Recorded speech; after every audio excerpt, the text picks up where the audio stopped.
Morning mga lods, Sunday ngayon kaya may time tayo para mangisda. Ayan, nagkiwit po tayo. Ito yung hula ngayon.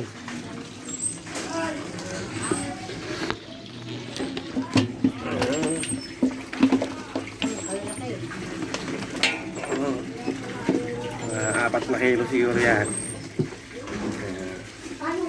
So, usual, nandito naman si Muning. Antay.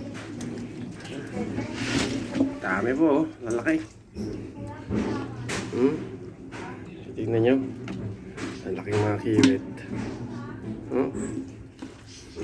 Ilang bulik po, naligaw.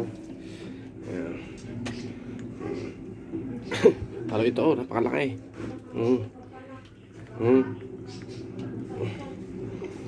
Sige po, nandito lang po. Magpalang umaga sa inyo lahat. Sunday. Hinga, sana isda ulit tayo. Sige po.